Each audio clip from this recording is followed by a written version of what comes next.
Mến chào quý vị và các bạn đang quay trở lại với kênh của chúng tôi. Rất vui được đồng hành cùng quý vị với nội dung Tiểu Vi mặc váy hở vòng một sexy, visual đẹp phát sáng, đứng kế Minh Hằng, Ngọc Trinh. Ngày 27 tháng 3, sự kiện thời trang diễn ra tại Thượng Hải đã thu hút sự quan tâm lớn của giới truyền thông và công chúng bởi sự góp mặt của nhiều gương mặt nổi bật trong làng giải trí Việt Nam. Giữa dàn mỹ nhân lộng lẫy, Hoa hậu Việt Nam Trần Tiểu Vi trở thành tâm điểm nhờ màn xuất hiện vừa quyến rũ lại vừa nổi bật. Cô đã chọn thiết kế váy ôm sát với chất liệu xuyên thấu tinh tế, tôn lên vòng một gợi cảm. Phần thân váy kết hợp ren tạo hiệu ứng nửa kín nửa hở, vừa đủ sexy nhưng vẫn giữ được sự thanh lịch. Bên ngoài, Tiểu Vi khoác lớp áo lông nhẹ giúp tổng thể trang phục thêm điểm nhấn mà cũng không quá gắt.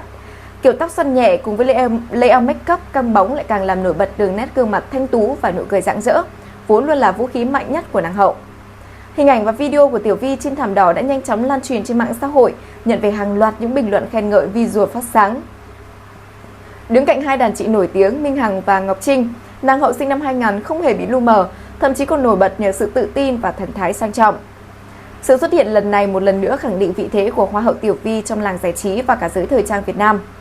Trần Tiểu Vi sinh ra và lớn lên tại Hội An, Quảng Nam. Năm 2018, cô đăng quang Hoa hậu Việt Nam khi chỉ mới 18 tuổi, trở thành một trong những Hoa hậu trẻ nhất trong lịch sử cuộc thi. Và ngay từ thời điểm đăng quang, Tiểu Vi gây ấn tượng nhờ có nhan sắc nổi bật với gương mặt hài hòa, thanh tú và nụ cười rạng rỡ.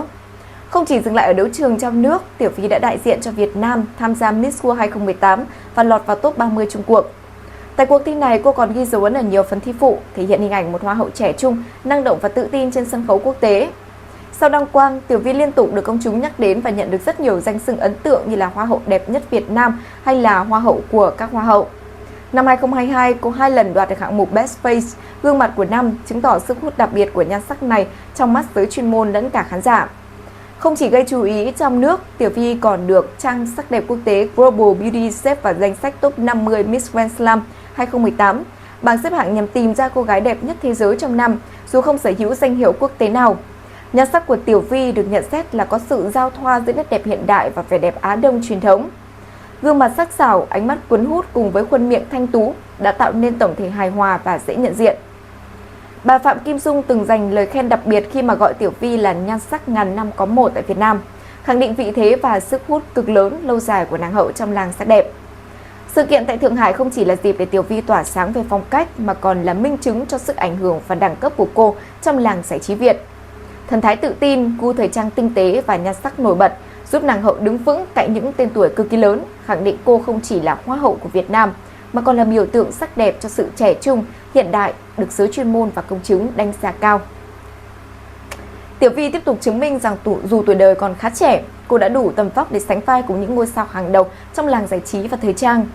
Bên cạnh nhan sắc và cả phong cách thời trang thì sự xuất hiện của Tiểu Vi tại Thượng Hải còn cho thấy sự trưởng thành trong thần thái và cách thể hiện bản thân mình. Không chỉ khoe visual đẹp, cô còn cho thấy sự tự tin và tinh tế trong cách di chuyển, tạo dáng trước ống kính, điều mà nhiều mỹ nhân lâu năm vẫn cứ phải học hỏi.